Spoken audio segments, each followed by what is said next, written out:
स्वागत करता हूं आपके अपने चैनल प्रदीप फिजिक्स प्लैनेट में। तो आज हम लोग आ चुके हैं क्लास 12 के इलेक्ट्रोमैग्नेटिक इंडक्शन के 7th लेक्चर में। और जो बच्चों ने लास्ट वाला लेक्चर नहीं देखा है वो फटाफट से जाकर लेक्चर देख लें ताकि चीजें आपके लिए आगे की आसान हो सके।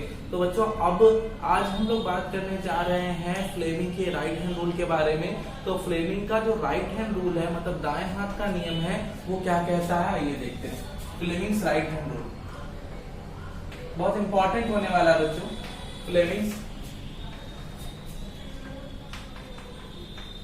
राइट हैंड रूल क्या है इंपॉर्टेंट इसमें, आइए थोड़ा समझने का प्रयास करें। देखो यहां पर हम लोग क्या है कि प्रेरित धारा की दिशा ज्ञात करने का प्रयास करेंगे इस रूल के अंतर्गत। तो इसमें क्या होता है कि अपने अगर हम दाहिने हाथ के 3 फिंगर्स को कुछ इस तरीके से अरेंज करें कि तीनों एक दूसरे के परपेंडिकुलर हों, तीनों एक दूसरे के परपेंडिकुलर हों, जहां पे ये थंब है, राइट फिंगर, ये राइट फिंगर है और ये है आपका मिडिल फिंगर। तीनों मिडिल फिंगर एक दूसरे के साथ म्यूचुअली परपेंडिकुलर हों। तब राइट फिंगर जो है वो चालक की गति की दिशा, मोशन, चालक की गति या फिर मोशन को रिप्रेजेंट करता है। राइट फिंगर मैग्नेटिक फील्ड को रिप्रेजेंट कर सकता है, चुंबकीय क्षेत्र को रिप्रेजेंट करता है, चुंबकीय क्षेत्र को रिप्रेजेंट करता है। तब आपका मिडिल फिंगर मतलब मध्यमा वो आपको प्रेरित धारा की दिशा दर्शाएगी, प्रेरित धारा इंड्यूस्ड करंट की दिशा दिखाएगी। याद रखिएगा आगे आने वाले टॉपिक्स में हम लोग इसी रूल का इस्तेमाल करके प्रेरित धारा की दिशा ज्ञात करेंगे। ठीक, तो ये राइट हैंड फिंगर के बेसिस पर जब हम अपने राइट फिंगर कुछ इस तरीके से अरेंज करते हैं, जहां पे राइट फिंगर, मिडिल फिंगर और आपका थंब इस तरीके से अरेंज हो कि तीनों एक दूसरे के म्यूचुअली परपेंडिकुलर हो, तब थंब मोशन को, राइट फिंगर मैग्नेटिक फील्ड को और आपका मिडिल फिंगर प्रेरित धारा की दिशा को रिप्रेजेंट करता है। याद रखिएगा आगे आने वाले टॉपिक में हमें इसको यूज करना है। ओके, तो ये हो गया इसका कॉन्सेप्ट।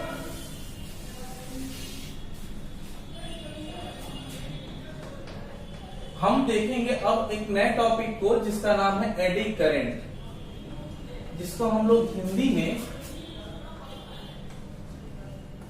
भंवर धाराओं के नाम से जानते हैं। ठीक, भंवर धाराएं क्या है? भंवर धाराएं देखिए, बेसिकली मैं बात करूं कि अगर भंवर वर्ड आ रहा है तो भंवर आपने कहाँ देखा है? कभी आप नदियों के पास से गुजरेंगे या फिर बड़ी नदियों के पास से गुजरते हैं तो वहां पर होता क्या है कि बहुत सारी नदियों के पानी जब एक जगह से दूसरी जगह से आते हैं तो टकरा करके वो साइक्लिक ऑर्डर में घूमने लगते हैं। और साइक्लिक ऑर्डर मतलब चक्कर करने लगते हैं। और यही चक्कर करने वाली जो जल की धाराएं हैं उसमें अगर कोई भी चीज फेंक दी जाती है तो घूमते हुए अंदर की ओर गति करने लगती है।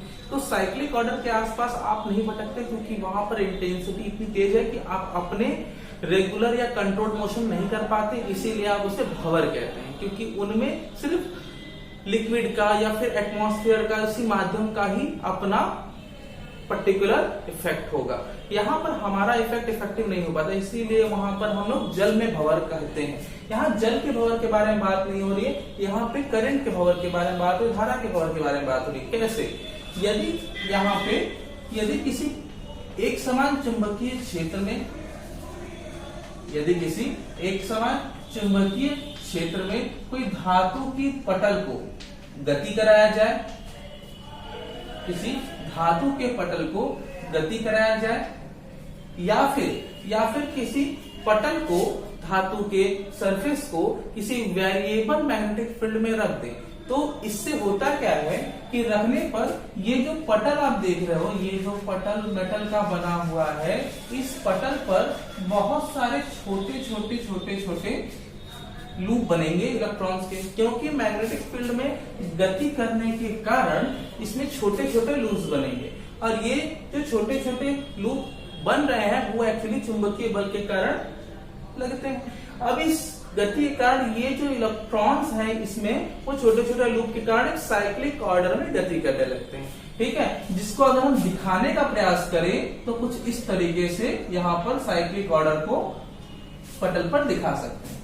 तो किसी एक समान चुंबकीय क्षेत्र में इलेक्ट्रॉनों का ये साइक्लिक ऑर्डर में मूवमेंट के कारण करंट का एक चक्करदार शेप तैयार होता है। तो जो चक्करदार शेप, चक्करदार ये आप आकृति देख पा रहे हैं यहाँ पर डायग्राम में, इस तरीके के साइक्लिक ऑर्डर के कारण इस पटल पर काफी ज्यादा हीट प्रोड्यूस होगी, मतलब टेम्परेचर बढ़ जाएगा जिससे पिघल सकता है। बेसिकली ये जो साइक्लिक ऑर्डर में करंट प्रोड्यूस हो रहा है इसके मूवमेंट की वजह से, इसके चालक के इस उत्पन्न होने वाले चक्करदार धाराओं को हम भंवर धाराएं कहते हैं। इसका नाम भंवर इसीलिए पड़ा क्योंकि इसमें मल्टीपल इफेक्ट ऑफ करंट देखने को मिलता है, मतलब यहाँ पे मल्टीपल लूप्स देखने को मिलते हैं। मल्टीपल लूप साइक्लिक ऑर्डर में होने के कारण इसका एजम्पशन आपके जल में बनने वाली धाराओं से किया गया। ओके, तो ये तभी पॉसिबल है जब फ्लक्स में परिवर्तन हो,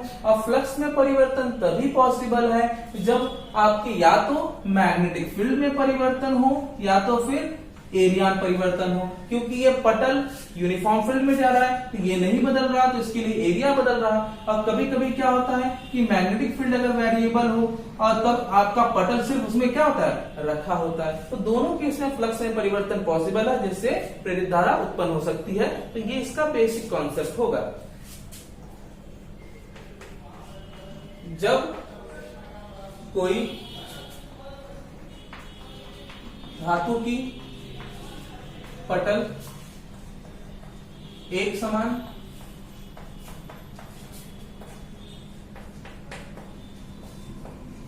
चुंबकीय क्षेत्र में गतिमान हो अथवा परिवर्तित चुंबकीय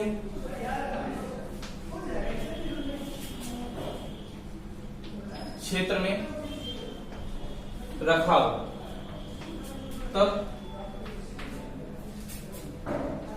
पटल पर चक्करदार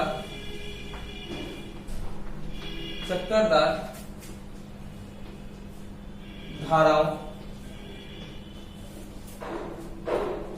का क्रम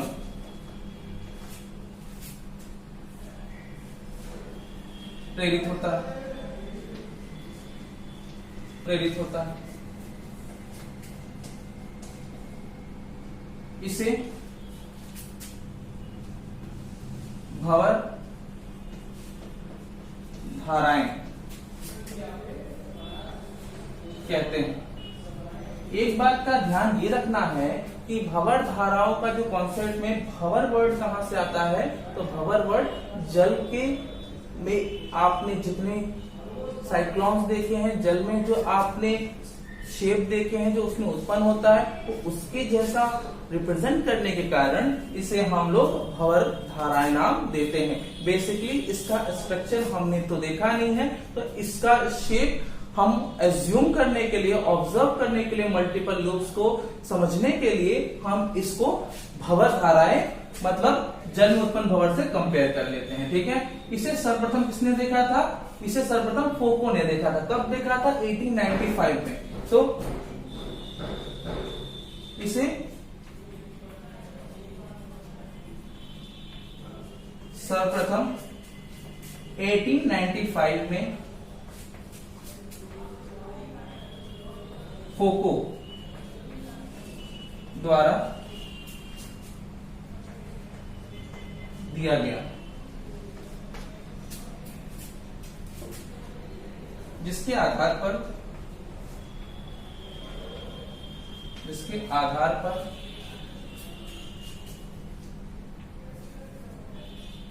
पटल या पृष्ठ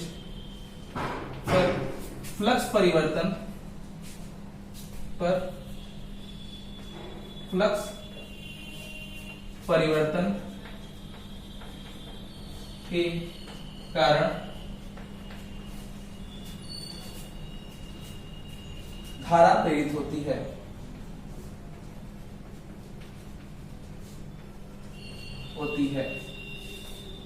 ओके, ये बात क्लियर हो रही है?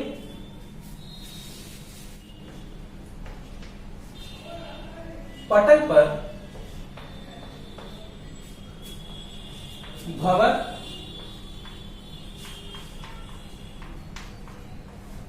धाराओं की प्रकृति मतलब नेचर, प्रकृति इस प्रकार की होती है, क्योंकि वही है जो हम लोग प्रेरित धारा पहले पढ़ते थे, इस प्रकार की होती है कि वह चालक की गति का विरोध करती है, गति का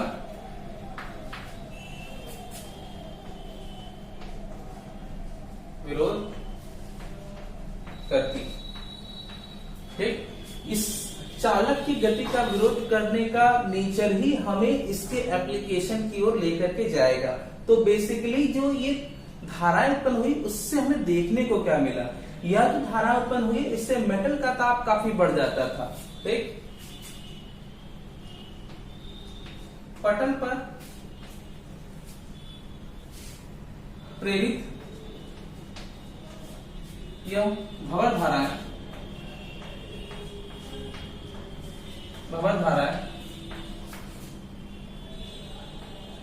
पटल का ताप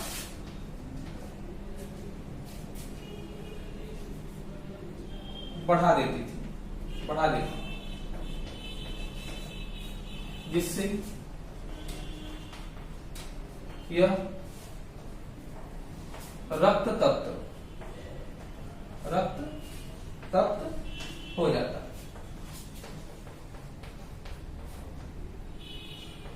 ठीक, तो ये सब भंवर धाराओं के बारे में था। अब भंवर धाराओं के जानेंगे एप्लीकेशंस।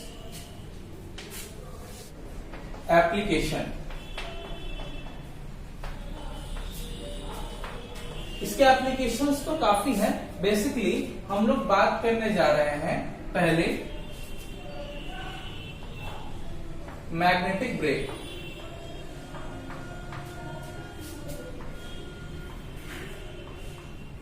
चुंबकीय ब्रेक।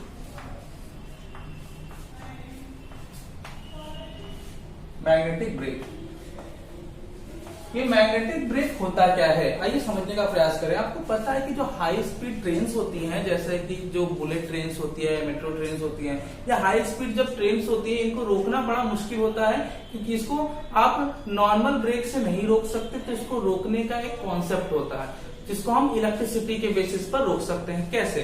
जो हमारी हाई स्पीड ट्रेन्स होती हैं या इलेक्ट्रिकल ट्रेन्स होती हैं, स्पीड होने के वजह से इनको रोकने के लिए हम लोग क्या करते हैं कि इनके जो ड्रम होते हैं, मतलब पहिया जब घूम रहा होता है तो इसके साथ कनेक्ट कर दिया जाता है एक ड्रम और पहिया दोनों एक साथ लगे होते हैं और घूमते हैं। जब इनको रोकना होता है तो ड्रम के बीच में एक मैग्नेटिक फील्ड क्रिएट किया जाता है, उसके लिए धारा भेजी जाती है। जब हम धारा भेजते हैं उसके बीच में, मतलब उस ड्रम के बीच में, तो उस ड्रम के बीच में धारा भेजे जाने के कारण उस ड्रम में मैग्नेटिक फील्ड में चेंज होने से ड्रम पर एडी करंट प्रोड्यूस होता है।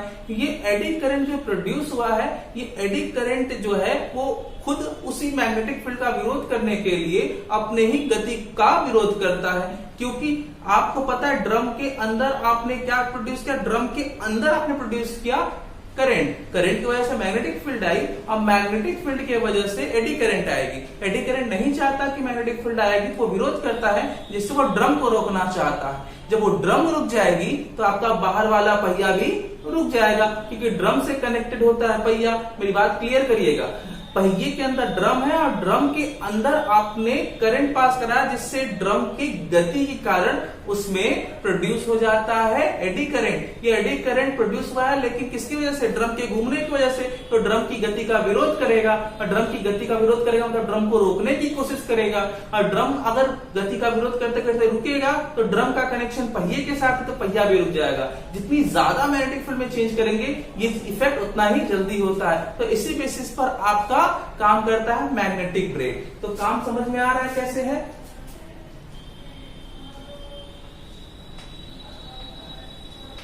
उच्च गति से गतिमान ट्रेनों को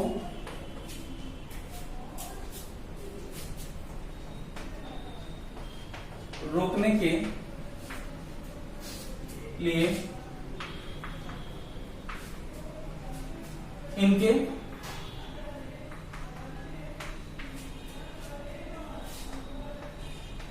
पहियों के द्वारा संबद्ध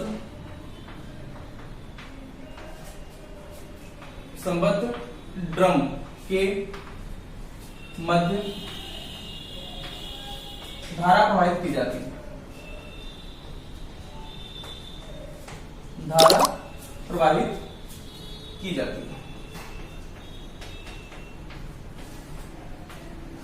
जिससे ड्रम पर प्रेरित धारा या भंवर धाराएं उत्पन्न होती है या इस ड्रम की गति का विरोध करती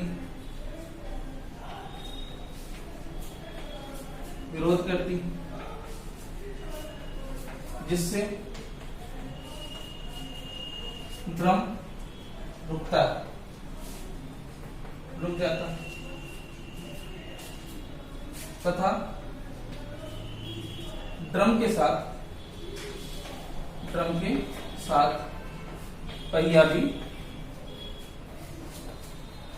रुक जाता।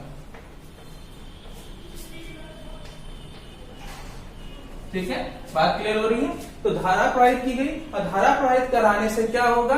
धारा प्रवाहित करने से चुंबकीय क्षेत्र में परिवर्तन होगा। आप जैसे लिख सकते हैं चुंबकीय क्षेत्र में परिवर्तन के कारण आपके ड्रम पर प्रेरित धारा उत्पन्न होगी और प्रेरित धारा जो है वो ड्रम को रोकेगी जिससे ड्रम के साथ पहिया भी रुकेगा। बात क्लियर हुई? ओके, अब बात करते हैं एक और एप्लीकेशन के बारे में और वो आपका होगा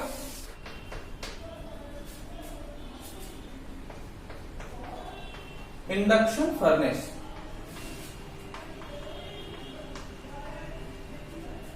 इंडक्शन फर्नेस मतलब प्रेरण भट्टी। नाम से ही जैसा कि लग रहा है कि ये भट्टी का मतलब होता है कि जो ताप बढ़ाने का काम करता है। बेसिकली क्या होता है कि हमारे पास एक कॉइल होती है, ठीक, और इस कॉइल के बीच में उस सब्सटेंस को रख देते हैं जिस सब्सटेंस को हमें क्या करना होता है? पिघलाना होता है, ठीक। ये और इस कॉइल को हम लोग जोड़ देते हैं किससे? करंट से। इस करंट से जोड़ देते हैं। अब इसमें आप पास करा देंगे क्या? एसी पास करा देंगे। लीजिए एसी पास करा दिया। जैसे ही आप इस कॉइल में, ये आप कॉइल समझिए, इस कॉइल में एसी पास कराएंगे तो एसी पास कराने की वजह से यहाँ पे तेजी से मैग्नेटिक फील्ड प्रोड्यूस होगा जो वेरिएबल होगा क्योंकि एसी है। एसी करंट को बदलता रहता है जिससे मैग्नेटिक फील्ड भी वेरिएबल होगा। इस मैग्नेटिक फील्ड के वेरिएशन से फ्लक्स में चेंज होगा क्योंकि पटल रखा हुआ है, फ्लक्स में चेंज होगा और इसमें क्या उत्पन्न होगी? इसमें उत्पन्न होगी इस पटल में, ये पटल है जिसको पिघलाना है, इसमें उत्पन्न होगी एडी करंट। इसमें एडी करंट प्रोड्यूस हो जाएगा। अब इसमें जो एडी करंट प्रोड्यूस होगा वो जितनी ज्यादा अमाउंट में प्रोड्यूस होगा इसका टेम्परेचर बढ़ाएगा, किसका? मेटल का, और मेटल जल्दी ही गर्म होकर के पिघल जाएगा। जितना ज्यादा जल्दी आप चाहते हैं, जितना ज्यादा टेम्परेचर बढ़ाना चाहते हैं, आप उतना ही ज्यादा फ्रीक्वेंसी का इसमें करंट पास करा देंगे, हाई फ्रिक्वेंसी की एसी पास करा देंगे, जिससे आपका जो मेटल है वो जल्दी ही एडी करंट की वजह से गर्म होकर के पिघल सकता है। बात क्लियर हो गई? तो ये है सेकंड। इसके अलावा आप घर पर बैठ करके कुछ और भी जानकारी ले सकते हैं, जैसे इंडक्शन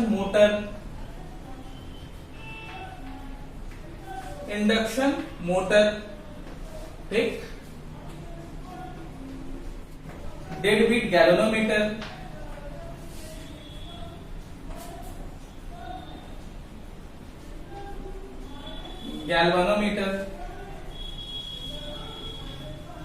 स्पीडोमीटर, ये सारे जो है बच्चों ये एक साथ एडी करंट पर ही बेस्ड है। ये सारी चीजें आप थोड़ा पढ़ के जानने की कोशिश करेंगे। डाउट हो किसी भी टॉपिक में, अगर ना समझ में आ रहा होगा तो आप मुझे शेयर करेंगे ताकि हम आपको इनके बारे में बता सके। ये इसलिए आपके लिए छोड़ा जा रहा है ताकि आप इसको देख करके पहले जानने की कोशिश करें कि कैसे ये काम करता है, एक्चुअली किस तरीके से ये सारी चीजें एक दूसरे पर निर्भर करती हैं। बात समझ में आई? इसको आप खुद से लिख लेंगे और इसको आप खुद से पहले बुक से समझने की कोशिश करेंगे, तब हमसे आप बात करेंगे। तब तक के लिए अपना ख्याल रखिए। जय हिंद।